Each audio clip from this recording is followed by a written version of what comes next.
اعوذ باللہ من الشیطان اللعین الرجیم بسم اللہ الرحمن الرحیم وما آتاکم الرسول فخذوہ وما نہاکم عنہ فانتہوا۔ نماز میں پیغمبر علیہ السلام کے ہاتھ کھولنا، یہ آج اس کی چوتھی نشست ہے۔ اس سے پہلے والی نشست میں نے حضرت ابوبکر رضی اللہ تعالیٰ کے نواسے حضرت عبداللہ ابن زبیر کے ہاتھ کھولنا دکھائے، اور وہ فرماتے ہیں کہ میں نے اپنے نانا سے سیکھی اور انہوں نے رسول خدا سے سیکھی۔ نواسا ہاتھ کھول کے نماز پڑھ رہا ہے، اور یہ ثابت کہ اپنے نانا یعنی حضرت ابوبکر رضی اللہ سے سیکھی، انہوں نے پیغمبر علیہ السلام سے سیکھی، وہ تھے حضرت ابوبکر رضی اللہ کے نواسے۔ یہ جو آج میرے سامنے کتاب ہے جس سے میں رسول خدا کے ہاتھ کھولنا دکھاؤں گا، اس میں حضرت ابوبکر کی 13ویں پشت، 13 سلسلے، اس میں حضرت ابوبکر کا یہ پوتا، وہ نواسا، یہ پوتا، نواسے کی ہاتھ کھول کے نماز پڑھنا حضرت ابوبکر کے نواسے کی میں نے دکھائی آپ کو۔ آج حضرت ابوبکر کے پوتے کی نماز ہاتھ کھول کر پڑھنے کی گواہی دکھا رہا ہوں، ساتھ ہی پیغمبر علیہ السلام کی نماز ہاتھ کھول کر پڑھنا دکھا رہا ہوں۔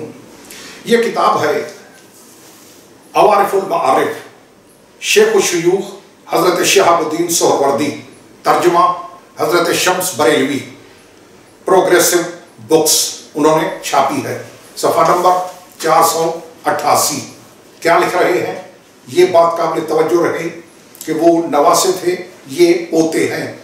پوتے کی گواہی ہاتھ کھولنے پہ، نواسا ہاتھ کھول کے نماز پڑھ رہا ہے، نواسے کے ذریعے حضرت ابوبکر رضی اللہ کی ہاتھ کھول کر نماز، پیغمبر علیہ السلام کی ہاتھ کھول کر نماز، اس سے بڑھ کر ہم کچھ کیا دکھا سکتے ہیں اور کیا کہہ سکتے ہیں؟ کتاب عوارف المعارف، صفحہ نمبر 488، اس میں ایک باب ہے، چیپٹر، اس کا نام کیا ہے؟ ہاتھ باندھنے میں بھی ایک نقطہ پوشیدہ ہے، یعنی نماز میں ہاتھ کیوں باندھے جاتے ہیں، وہ نقطہ کیا ہے؟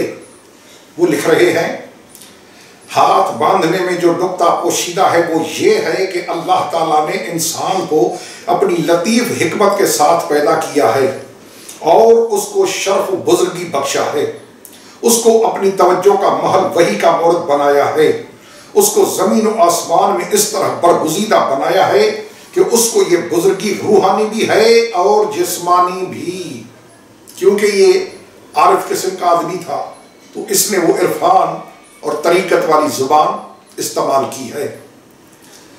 ارضی بھی، سماوی بھی، جسمانی بھی، روحانی بھی۔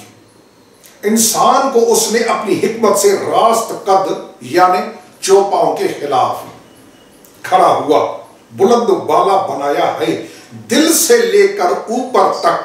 یہ ہے قابل توجہ، یہ اب سلسلہ ہاتھ کھولنے کی طرف شروع ہو رہا ہے، ہاتھ باندھنے کا سبب بتایا جا رہا ہے۔ دل سے لے کر اوپر تک، یعنی دل سے اوپر کا حصہ اسرار آسمانی، آسمانی راز، اسرار کا خزینہ ہے، یہ اس کا اسٹوریج ہے، خزانہ ہے آسمانی اسرار کا۔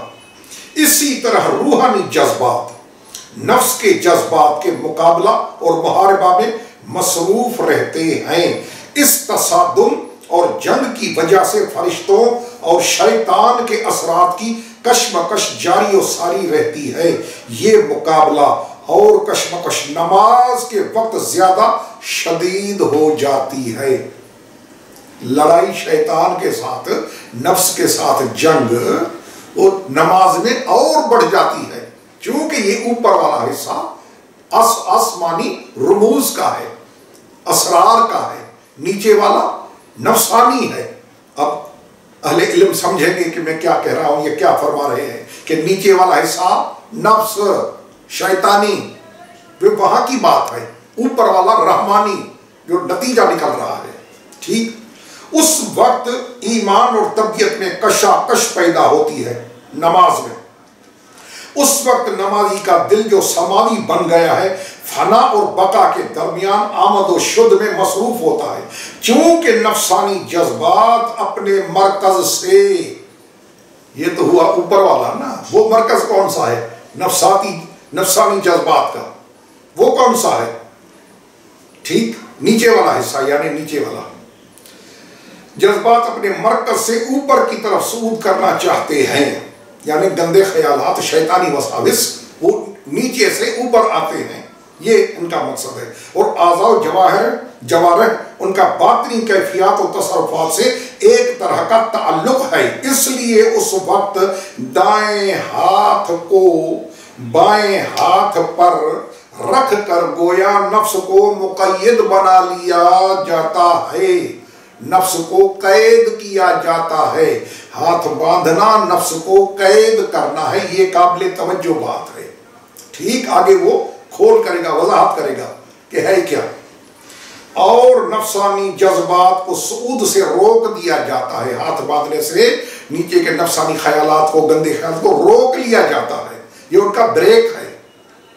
نفس کے مفید ہو جانے کا پتہ اس صورت میں چلتا ہے کہ اس کے بعد نفسانی تصورات کا صعود نماز میں موقوف ہو جاتا ہے، پھر وہ خیالات بند ہو جاتے ہیں، یعنی گویا نیچے والے گندے نفسانی جو خیالات ہیں ان کے روکنے کا جو سبب ہے، ان کے روکنے کا جو طریقہ ہے، ذریعہ ہے، وہ ہاتھ باندھنا ہے۔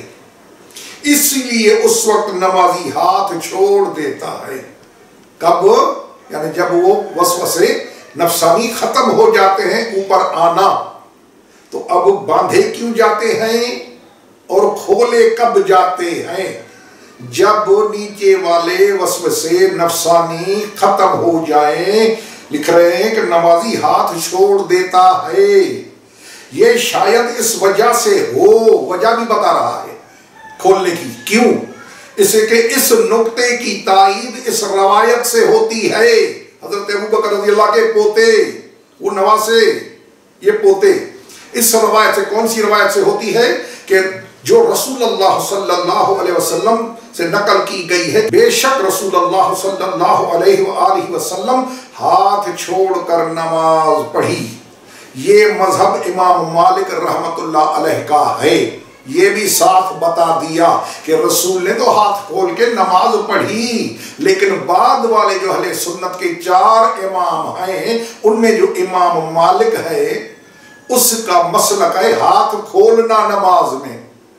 اب نتیجہ کیا نکلا کہ کیوں باندھے جاتے ہیں؟ کہ نیچے والے گندے خیالات اوپر آنا بند ہو جائیں، اور جب بند ہو جاتے ہیں تو ہاتھ نمازی کھول دیتا ہے۔ یہی وجہ ہے کہ پیغمبر علیہ السلام ہاتھ کھول کر نماز پڑھتے تھے۔ تو اس کا نتیجہ کیا نکلا کہ چونکہ پیغمبر علیہ السلام معصوم تھے، نبی تھے، ان کے پاس تو ان چیزوں کا تصور ہی نہیں ہے کہ گندے خیالات اوپر آئیں، اس لیے رسول خدا ہاتھ کھول کر نماز پڑھتے تھے۔ تو ہاتھ باندھنے کا سبب کیا ہوا؟ ہاتھ کھولنے کا مقصد کیا ہوا؟ کہ جب گندے خیالات آنا ختم ہو جائیں، وسوسے نفسانی چیزیں نیچے والی اوپر شیطانی خیالات بند ہو جائیں تو کھول دو۔ نمازی ہاتھ کھول دیتا ہے۔ یہ ہے، آپ خود فیصلہ کریں کہ اس روایت سے کیا ثابت ہوا۔